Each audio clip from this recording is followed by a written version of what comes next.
Good morning, Ambassador. Morning, Mathematica. How are you? I'm good. You are looking like the ambassador that you are. Many would wonder when I say ambassador.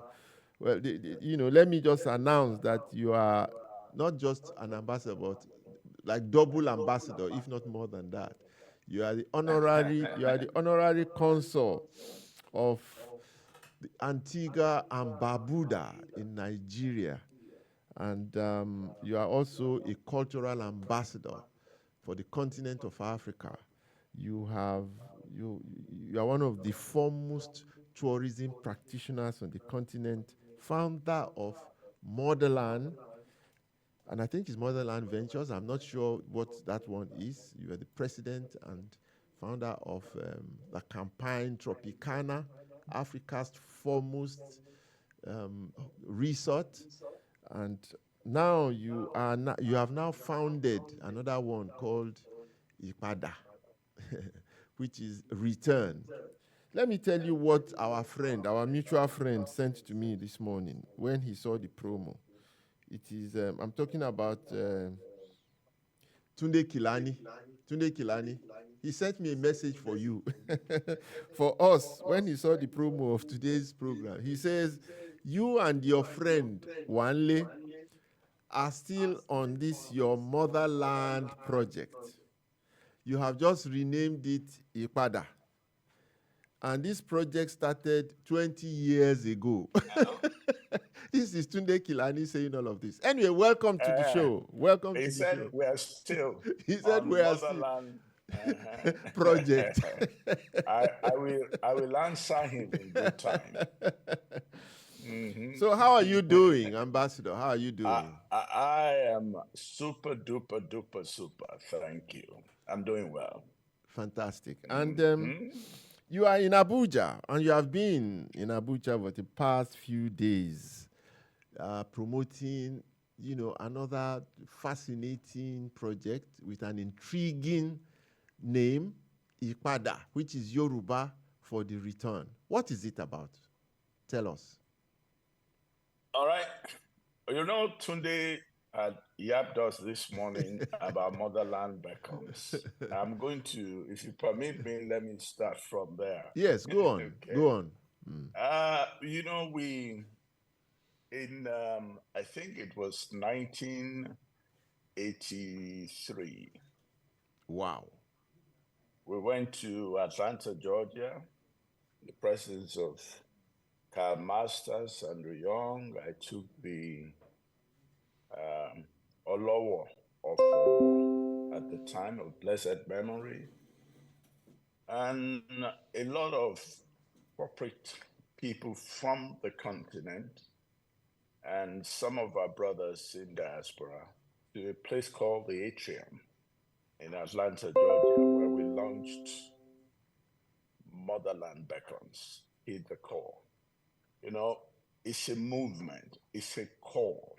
There's no country in the world that have developed without their diaspora. If you look at even the almighty United States of America, with almost $29 trillion economy, it's built by diasporans from different parts of the world.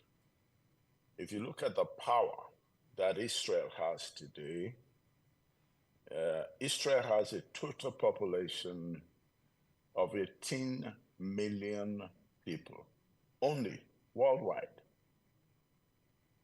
The power Israel has today resides in our diaspora. You can't be a president of the United States today without Israel's involvement. Now, the continent of Africa, we have in the Caribbean, there are 44.4 million people living there. Out of that, 30 million plus are Africans. The United States of America has 54 million people. Brazil has 120 plus million people. Black people, you mean? Black people. African. Well, I try not to call human beings by color. Okay, because you said people. When you just say people, it means everybody. I'm just saying people of African descent. African descent, yes. African people. I said African people. Because black has no culture, has no history, has no essence, has no story to tell. It's just a color. So African people, I call them. I don't call them black people. Okay. So go on. Now, so you have 120 million in Brazil. You have over 380 million in the Americas. And then you have, maybe approximately another 9.6 to 10 million in Europe. Some of those left on slave ships, some left for education, for development, for economic reasons. Now, we decided that this disadvantage that we refer to as a lemon has to be transformed into lemonade by adding water and sugar and making it sweet. And transformation of slave ships to cruise ships. So Motherland beckoned was the call. And it can only be done, that call can only come from Motherland. That is 30.2 million square kilometers of area. 54 African countries, that's a unit. Before the colonizers came, there was no Nigeria, no Ghana, no Togo. It was just a kingdom, the different kingdoms of Africa. So the idea is pretty straightforward. Collectively, we need to put Africa as one unit in a basket, in a shopping mall, and make it accessible for the almost 1.5 billion people of African descent in diasporas, and also lovers of Africa. I hope you know that we are the only race that have those numbers in diaspora.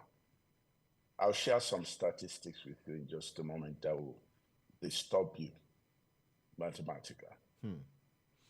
Dubai has a total population of less than 3.5 million people. And these folks get about 17, last year in 2023, they recorded 17 million visitors. Wow. 17 million. They built a shopping mall that we all know, Dubai Mall. It's a 22,000 shop mall. 22,000. It's like building a 22,000 shop mall in Surulere. Wow. But Surulere is bigger than Dubai. It's a local government. Now, if you go to France, France did last year, 2023, 101 million visitors. 101 million visitors. Saudi Arabia recently decided that they must go into tourism. When they saw what they were generating from religious tourism, they decided to create a tourism agenda 2030, that they like to have 100 million tourists every year by 2030. In 2023, they reached that mark, 6 years after the plan. Wow. They have 100 plus million visitors in 2023. France this year, because of the Olympics, might get as much as, by the time they do the data and the numbers, you'll probably be talking about almost 150 million. But the whole continent of Africa, 30.2 million square kilometers, 1.5 billion in the continent, another 1.5 billion in diaspora. Our African brothers in the United States of America has a GDP of 1.7 trillion US dollars. 1.7, that's about half of the entire African GDP.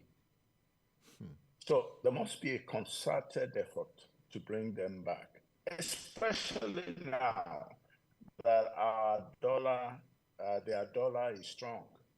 You bring $1,000 now, you have 1.5 million naira. You can have mega fun, better than Dubai or anywhere in the world. With one, you can't do much with $1,000 in Europe, in Dubai, in Asia, in Marco Polo, in Acapulco, in all this, in Biscayne Bay. But you bring $1,000 to Africa, to Nigeria in particular, you get 1.5 million naira. You can spend a week and have a time of your life going to the best nice clubs in the world that we have, enjoying the best entertainment that we have. But for all of this to happen, Motherland must beckon. And we must beckon as a united force.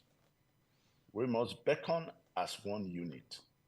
By the time you combine all the tourism products in North Africa, Southeast, West, Central Africa, you definitely will be bigger in tourism product than maybe 50 countries put together. Remove the Eiffel Tower, the chateaus, bit of history here and there, and of course, a lot of the lovely theaters they have in France. That's it. And these folks get 100 million visitors. And the whole continent of Africa put together, all of us, 54 African countries, less than 50 million visitors. So that if we share it equally, it'll be like 1 million. When Nigeria alone, we are 923, 677,000 square kilometers of area, with 774 local government. There's no local government that cannot fight Dubai if we invest in tourism in that local government. Hands down, the different attractions you find in Badagry compared to what you find in Obudu, what you see in the south, in the west, in all the geopolitical areas of. But we have been winking and dancing in the dark. So Motherland beckons. It's a call, clear call to people of African descent and lovers of Africa. And then we gave a command that you must heed the call. Now, in heeding the call, that is what we call IPADA. IPADA, of course, means return. Now, we're not asking you to return to Nigeria. We're just serving as the gateway, the biggest economy, the #1 entertainment country in the world. Let me take that back. Maybe not. We have California there. But in Africa, the #1 entertainment economy in Africa, with the #1 movie industry. So nobody else had the platform to receive people of African descent. So we send IPADA, return back to the continent, not to Nigeria, but you go through Nigeria. You fly into Abuja. From Abuja, we take you to anywhere you want to go in Africa. We started a movement called From Slave Ships to Cruise Ships, taking advantage of the fact that we have now the second deepest seaport in Africa, Lekki Deep Seaport. So we're starting a cruise ship that will live out of Barbados, out of Antigua, that will live out of. That is why we went to secure 100 acres of land in Antigua when we were in Antigua we were there together the other time. 100 acres of free trade zone, tourism free trade zone, where they can taste a bit of African culture. From there, they jump on their cruise ships that will have everything African, from African food, music, dance. They will come back celebrating. And on the way from Antigua, or on the way from the Caribbean rather, could be from anywhere in the Caribbean, to the continent of Africa, they'll be pouring libations and doing a lot of flower throwing to all those millions of people that were thrown overboard during the slave trade, because their souls are restless. They are at the bottom of the Atlantic Ocean. A lot of them were buried there. You are unfortunate to be sick, you are thrown overboard. When they see the patrolmen coming, especially when it was abolished, they will throw all the slaves overboard. Their souls are there and they are restless. So we're saying from slave ships to cruise ships and luxurious airliners. Our focus is not to talk and focus on slavery now. Our focus is on the prosperity, resilience that Africans have achieved. And our focus is going to be on cruise ships, talking about cruise ships, not slave ships. Now, when they land at Lekki, of course, you know, there's an airport coming up at Lekki. From there, they can go to North Africa, South, East, West, any part of the continent they want to go to. So this return is a daily return, every day. If you want to come from, if you have a free time in January, February, March, April, you see all events happening in January, and you can pick which country you want to go to. You know, the continent of Africa is a father with 54 children that are not claiming him. Everybody is answering their first names. Nigeria for Nigeria, Ghana for Ghana, Togo for Togo, until we come as a united force through tourism. We can't begin to even scratch the surface. We're 400 years behind. Where we have the greatest strength is the area of tourism. That is natural. We don't really need to, we do our internal import, export, we call it internal export. When tourists that you want to go and sell yam to come to your country, that's internal export. They bring that stomach to your country to eat your yam. You don't have to go through the process. You can then imagine when 100 million people come to the continent, just multiply that by as little as $5,000. It's bigger than the African GDP. And you know what that would do to agricultural products? When people travel, they double. So we need to have 100 or 200 million tubers of yam, pepper and all the things. Then you see the employment, and of course, the way it's structured, you can book to want to come to the continent in 2027 or 2030, and you'll be paying little by little. That will get you into the continent when you are ready to come. So basically, that gives us an opportunity to develop all our infrastructure. If you remember your struggle for many years, Mathematica, about the concept of us just bidding for this World Cup.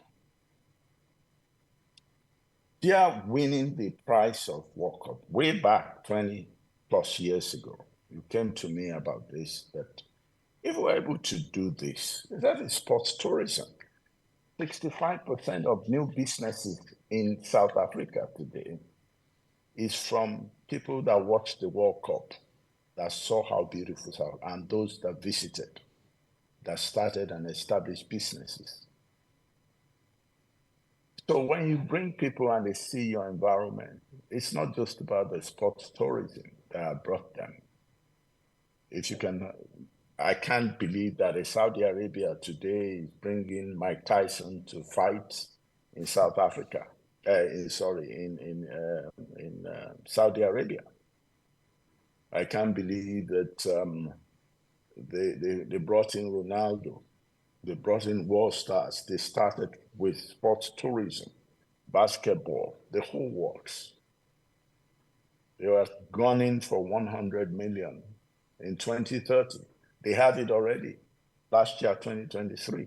Maybe they will hit 200 million. And the entire continent of Africa is just sitting there and watching Dubai go to Kenya to pack 190,000 trees and 55,000 animals to create an African safari in Dubai. Knowing that everybody is looking for Africa, but Africa is not presenting Africa. If we had won that bid, the entire West African sub-region would have been transformed. As a matter of fact, we don't need, if we had all rallied around you and we are supported, just the bidding process itself, that helps with development, because hotels will have to spring up. This is what we are going to do. We have just gone through a master class of tourism and the opportunities and a solid background to that subject in Africa. You have given us a master class, into the background of, the subject we are discussing this morning. It's been very, very entertaining and educative, and nobody has spoken the way you have spoken on this subject since I know about it. And then think of the answer to this question, which I'm going to ask, that, I spoke with two students who were riding with me in my car, and I asked them if they knew anything about slavery, the story, the history of slavery in Africa. These were two graduates. They had even left university. One of them was a youth corper, the other was a tennis player. They didn't know anything about slavery. They didn't have the foggiest idea about slavery. Secondly, 7 months ago, I drove along the west coast of Africa, and I can tell you that one checkpoint between Ghana and Ivory Coast took us 4 hours to just cross 100 meters. Took us 4 hours to cross at the border point. And this is Africa, between two African countries, neighboring African countries. So you can imagine the challenges that we face, even though the picture you have painted is paradise to be taken, but the obstacles are like Mount Everest. You touched a very valid point.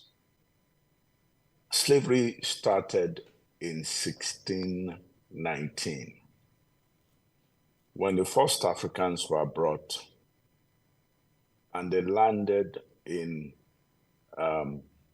Virginia, Charleston, Virginia. In 2019, Ghana did the year of return and generated $3 billion in 1 year. I just employed a young lady from Trinidad and Tobago, and she said that they told them that they are Yorubas, and she was singing a lot of Yoruba songs and doing Yoruba dances. But she was shocked to find out that Yoruba is actually in Nigeria. She didn't know that the Yoruba people are from Nigeria. She just came to Nigeria.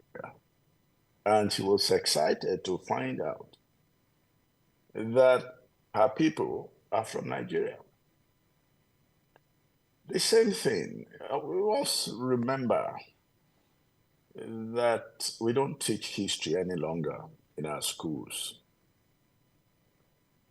Nobody knows who Mansa Musa is, Sondiata is, the great Borno Empire. They have absolutely no clue about these things. I, in particular, really don't want them to have a deep knowledge of the slavery. Because if you look at the Israeli Holocaust, they did not dwell on it. They made sure that they don't talk about it. They got even by buying up America, buying up Germany, buying up the world. While we are crying about what some people did to us 400 years ago. As a matter of fact, a lot of my friends and associates that I talk to will tell me that, listen, we don't know anything about slavery. You guys are the ones reminding us that our forefathers used to be your owners, that used to be their bona fide property to whom you work without any compensation whatsoever. We didn't know that. We were not here 400 years ago, 300, 200, even 100 years ago. But you are constantly reminding us that you were our slaves. Israelis don't like talking about Holocaust. They are not asking for reparation. Nobody will patronize your anger. Nobody is going to patronize your cries, your complaints. No one is going to patronize your anger. They're going to just patronize your music, like my daughter's music. They're going to patronize your art, take advantage of your advantage. They patronize your results. They will patronize what you build, what you create. Nobody is going to come and say, okay, because my forefathers did this to you. Here is my $25,000. But create entertainment value for them. They will pay for it. Art. You have 1,000,001 things in the continent that they don't have. Tell it to them. Present it, put it on the platform. 18 million Jews.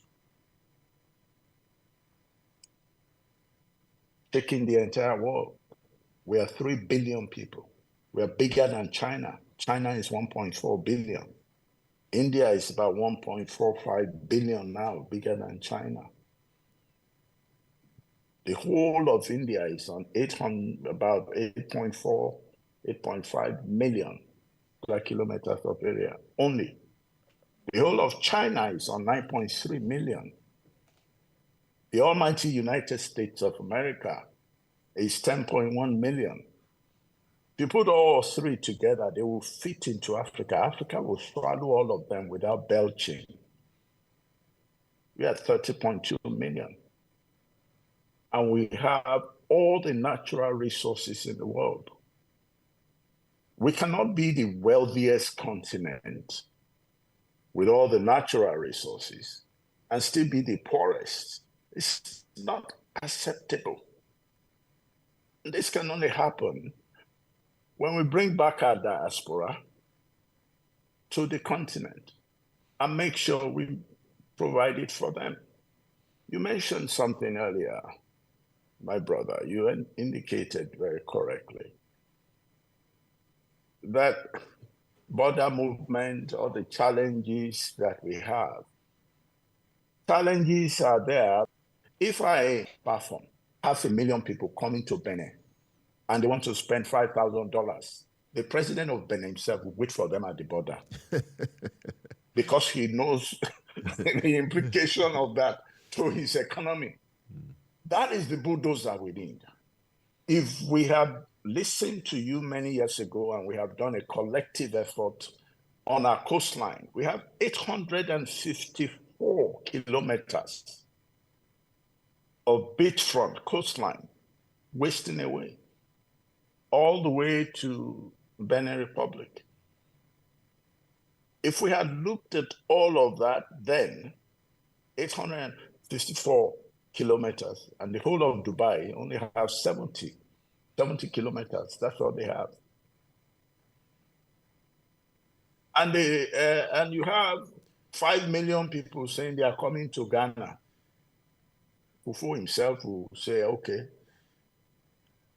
I will be at the airport to receive them personally. That is the bulldozer we need. And until we create such a platform, I give an example. When we put out the slogan from slave ships to cruise ships, the 6th region African Diaspora Central Bank reached out to us immediately that they've been thinking about how to build ships to have cruise ships come to Africa. That when they heard what we are doing, that they are interested in building 6 cruise ships. And I asked them, I said, okay, how much is a cruise ship to build? It's they said it's about $1.5 billion. I said, really? Okay, that means you need $9 billion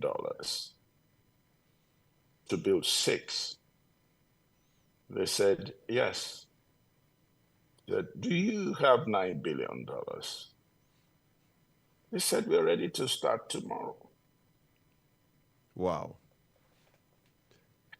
Now, when you open such a channel, there are so many pockets of things like that is just hanging.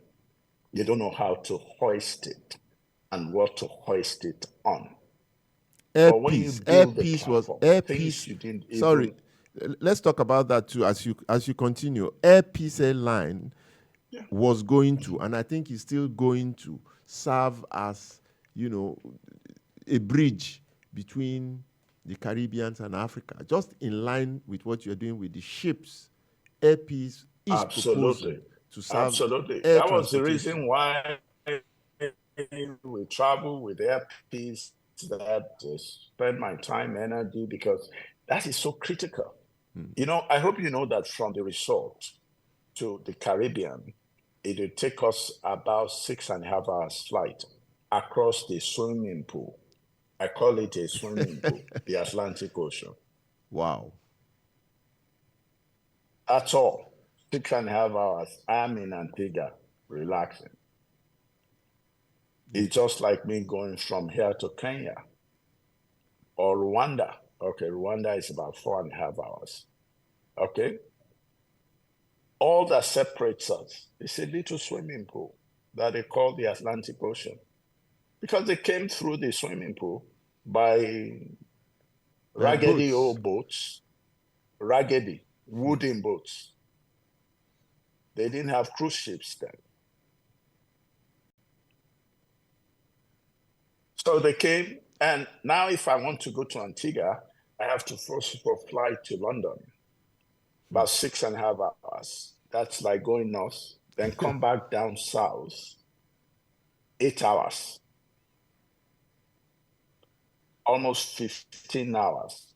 But it's not the travel that I worry about, the currency that you will use, which is the powerful pounds, that is 210, 2,200 to the dollar, to the naira today. The longest portion of that flight is London, going from not coming back over Nigeria, flying over the Atlantic Ocean, back to Antigua. It's laughable. Laughable. They bring you first to their country, and they take you back through your country, back to your brothers and sisters in the diaspora, in the Caribbean, where you have about 30 million of them. And then when you land there,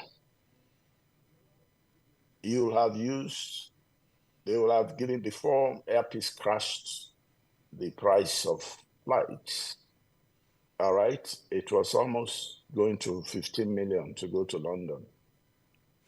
And then to move from London to Antigua, you can see that it's impossible. So we had to, as a matter of fact, because of that, we had to create a platform that I brought in a lot of couple of prime ministers are part of the platform, people in charge of reparation, people from the US, all kinds of, we have almost 150, 200 people, top level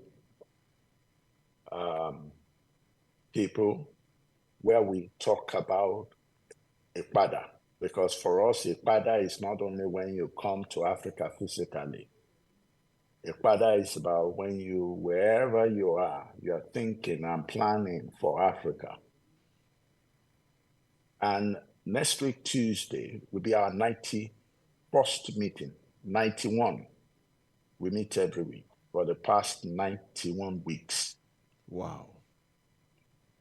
So we're leaving that platform as an opportunity for young people to be able to connect. We have connected people that have started radio stations, television stations together. We've created business bridges between organizations, Africans in Germany with Guyana with people in Ghana, until we can finally have an aircraft. Hope they're able to get it sorted. And of course, you know, our biggest problem is that we're suspicious of one another. Africans in diaspora and those in the continent. It's been 400 years of separation, so it will require a concerted effort. It took a concerted effort to separate us. It will require a concerted effort on our part to pull ourselves together. That means we must be ready and accept any kind of insults. Any insults you get in the Caribbean because of lack of knowledge, you should just look at it as part of the sacrifice that has to be made to make sure that we continue the process, we begin to build the platform. It's too late for most of us that are younger at heart, in our 60s and plus. But we need to create this platform for tomorrow's people, to connect them. We need to transform that major disadvantage to an advantage, because we are the only continent now in the world that have been able to manage the process of learning the cultures of the world. We're in every nook and corner of the world. We've learned the ways of the Americans, the ways of the Americas, the ways of the Indians, of the Chinese, put together as a process and begin to practicalize it through IPADA. The platform is now there. You can, you have to be doing something positive before we allow you into our platform every Tuesday. And there you connect with leaders in the banking, in the oil sector, in every sector. So I think that IPADA is creating that platform. We are selling every event in Africa, including any event that Ghana is doing. The Nigerian Diaspora Commission, any event they are doing, we are selling, because the more we need as many events as possible. Now, when we started realizing that we might run out of events, we started selling our wedding ceremonies. I hope you know our wedding ceremony is a carnival. We sell our burial ceremonies. That's part of our products. I have created a product every week in the past 49 weeks. About 1 year ago, I promised to create 52 tourism products, and I released them on a weekly basis that we're going to utilize throughout the continent. And I have created 49. I have 3 more to go.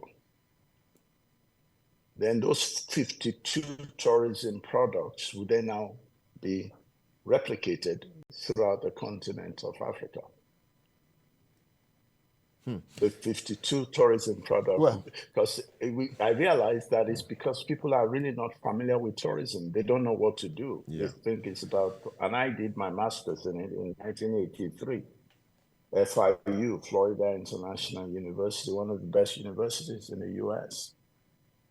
So I said, okay, let's create this product so that it'd be easy for Kofo or Kofi in Togo to pick one product and replicate, because we need activities. If I have 100 million, very conservative.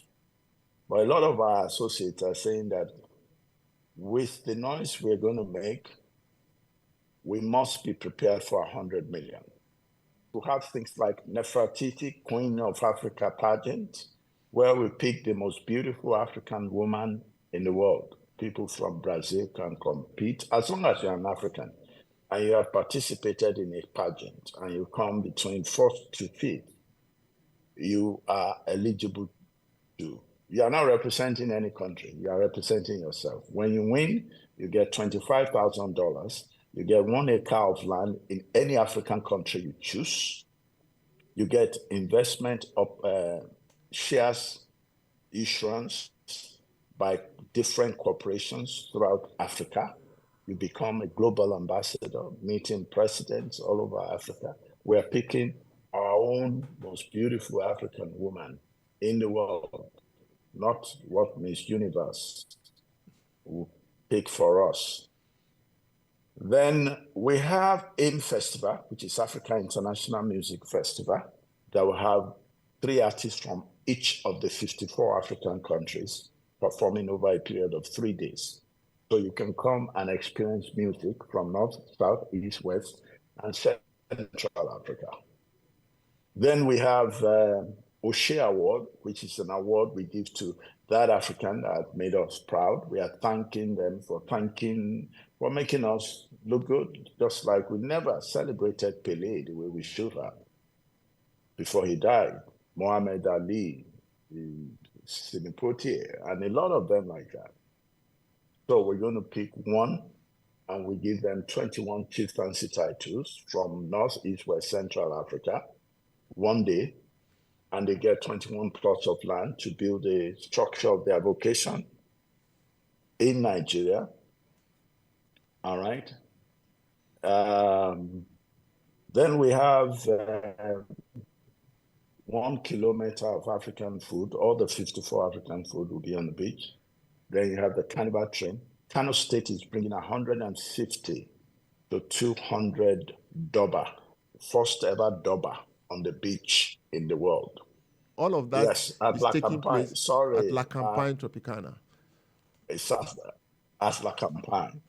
Okay. When is this? When is this and then happening? We're building a beach safari from November 29th to December 8th. Okay. November 29th to December 8th. To December 8th. This is massive. This is massive. But as we start rounding off, because we are beginning to round off now. We've had 2 master classes so far, and you will just crown it for us, in the next 5 minutes by just telling us, how all of this can be domesticated in such a way that the Gen Zs, the young people, all over the continent of Africa can get to know what this project is about. I was very interested when I read about what you did yesterday, assembled high commissioners and ambassadors of the different African countries to sell these products. Tell us about yesterday in rounding off today's show. What happened yesterday in Abuja at Aso Villa, or where you held it? Over to you, Wanle. 100 ambassadors. Yes, thank you. We brought in, can you hear me? Yes, we can hear you. We can hear you, yes. Okay. We brought in over all the African ambassadors, high commissioners at the villa, where we addressed them to let them know that, listen, this is a united front now. We are going to be working together. We are not going to be marketing just Nigeria. We are marketing the entire continent of Africa. We are going to be looking at each of your respective countries and looking at all the different attractions you have, and we will then transform those attractions into destinations by weaving around those attractions, resorts, inns, entertainment, spas, depending on the type of attraction you have. Because you see, attractions don't bring money until you transform those attractions to a destination. So we educated them, and they are all very excited. Everybody, they are telling us that within a week, they will be sending in their different attractions they have in their country. They are going to be having meetings with us. I have 3 of them coming in. They want to come, and next week they want to look at the site. So because we're going to have pavilions for all the 54 African countries. We have an African market that we've already created that have goods in kiosk for all the 54 African countries. So there you can showcase your country's items. So when people come in there, they buy from Ghana, Togo, from Egypt is there, South Africa is there, every country is there. It's an African market. It's like what the African Free Trade Agreement is all about, where you don't need visas to buy things from Ghana. So you just cross from one kiosk to the other. That also is already built and it's there. The African market is built, it's ready. So they will come and they were excited, and we asked them, what is it that you like to present? How are you going to manage your kiosks? This is then every single state in Nigeria will also be represented. We had the similar meeting with all the commissioners of tourism 2 weeks ago at the resort. And of course, Kano State came to look at where the Carnival train will go. We are partnering with Notting Hill Carnival. We're partnering with Calabar Carnival. Their chairman, Gabriel, is coordinating the Carnival section for us. So it will be 10 days and then on a daily basis, we're going to be taking one empire in Africa, which is like the Bono Empire, the Mali Empire. We're going to, on a big screen, people can learn about it. The DJCs, I think that we created a movement under this called the YATE, Youth African Tourism Expedition, where they also can be part of this. And we have a bank that will give them facilities to travel to the event and pay later. So if they have 25,000 naira cost of the event, they will come and pay later. Then we have festivals of creatives, where you come, you have any creativity on the beach, you display your creativity. You can juggle the ball for 100 times. Anything that is unique, if it's poetry, if it's spoken word, any creativity at all that you have, we get you to go out there and you are displaying it. Then we have scouts going around. Then we will do a hit. Then we put you on the big stage.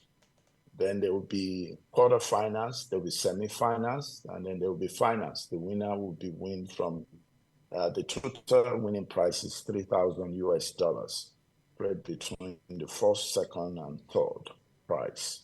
Wow. So that we can use that to start harnessing and harvesting all the magnificent creative talents we have all over Africa.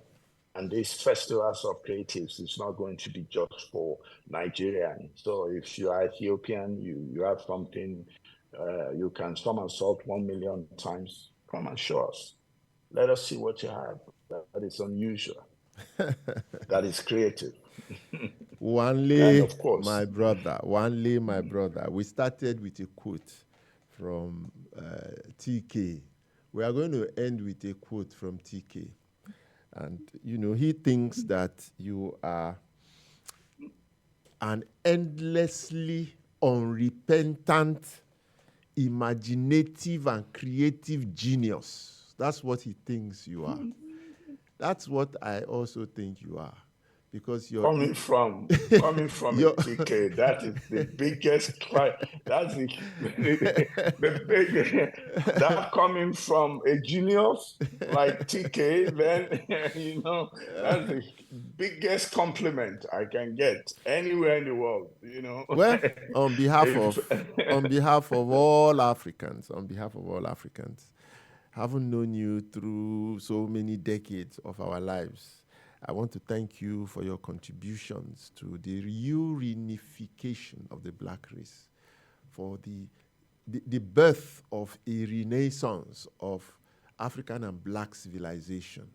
And the only thing we can wish you is the very best of luck in all you do, particularly with IPADA. I know you are rushing to catch a flight. Have a safe flight. Ambassador Otunba Wanle Akinboboye. Hope to see you very soon. Sir. Thank you for a wonderful day. Join me again next week, Saturday, for another great package. This time, it is going to be focused on a young man, one of the most successful filmmakers in our history in this country. Watch out for it next Saturday. Bye for now.